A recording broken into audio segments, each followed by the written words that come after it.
gagawa tayo ng overnight oats. Siyempre, ang favorite natin, oatmeal.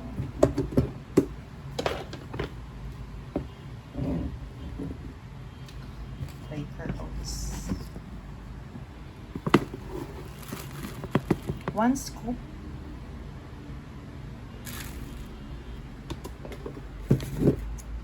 And I am using Dutch mill. Kaibang flavor. Shinake ko na po yan. And then I cut it open. Lunurin sa yogurt drink ang oatmeal. Sa mga hindi mahilig sa raisins, okay lang. Okay. Don't put any. Kasi I love raisins. But not so many. I don't want to make it really sweet. Sweet. Ayan na yun.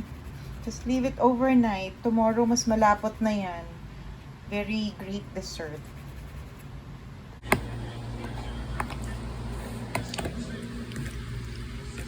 O, diba? Mas malapot na.